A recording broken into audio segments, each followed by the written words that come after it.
তওবা করলেন, ওই সরিষা দানা পাপ আপনার আস্তে আস্তে বৃদ্ধি পেয়ে গেল, আপনার কল্পটাতে মরিচা ধরে গেছে। বাবা আমার নবী ওযু করার কথা বলেছেন, আল্লাহ পাক তাহারাতের কথা বলেছেন।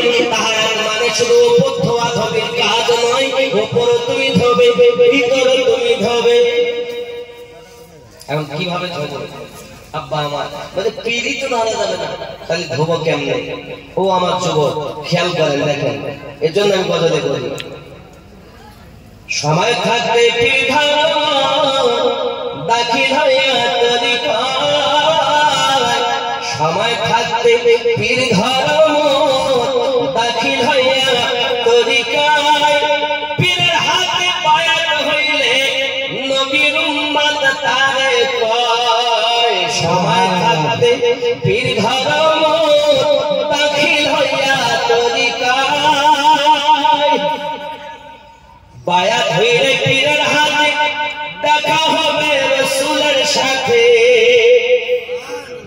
বায়াত হইলে পীরের হাতে দেখা হয় রাসূলের সাথে, যাইয়া দেখো হাকিকতে আল্লাহ রাসূল এক জায়গায়।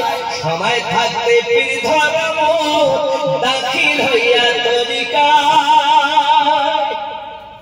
খেয়াল করেন, তোমার পীরকে রাইখা তুমি যাও যদি অন্য দরবারে, তোমার পীরকে রাখিয়া তুমি যাও যদি অন্য দরবারে, দিবে না কিছু তোমার যদি সে আসল পীর হয়। সময় থাকতে পীর ধর্ম, দাখিল হইয়া তরিকায়।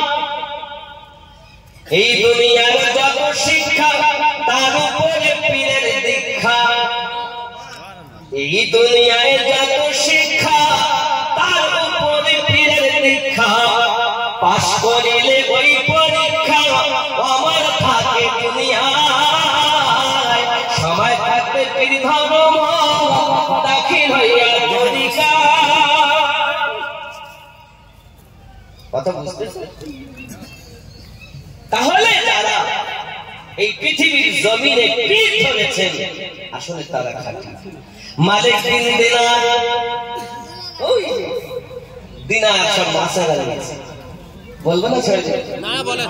আব্বা আমার, আমি চাই আপনারাও আল্লাহ, আপনারাও নবী আল্লাহ।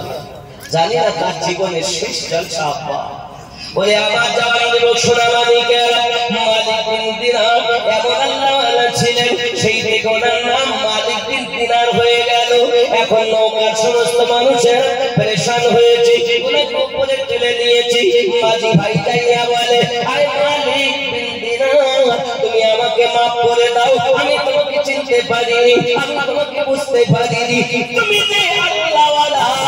আমি তোমাকে নদীতে ফেললাম, আর পানির মাছেরা একটা করে দিনার নিয়ে এসেছে। এই যুবকেরা আমার ওই মাছের কাছ থেকে একটা দিনার নিয়ে মাঝি ভাইকে দিয়ে দিয়েছে। মাঝি বলে, টাকা দরকার নাই, আমাকে মাফ করে দাও।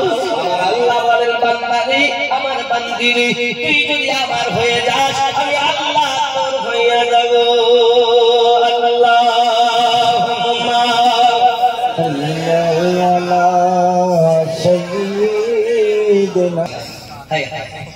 দরুদের কি মজা, দরুদের যে বেশি দরুদ পড়ে ওই ব্যক্তি আমার নবীর নিকটে থাকে। সুবহানাল্লাহ।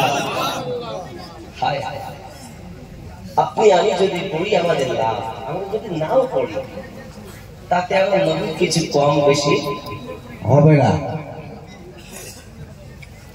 মহান আল্লাহ পাক বলেন, আমি নিজে দরুদ পড়ি, আমার ফেরেশতাদের তারাতে দরুদ পড়াই, তোমরাও দরুদ পড়ো।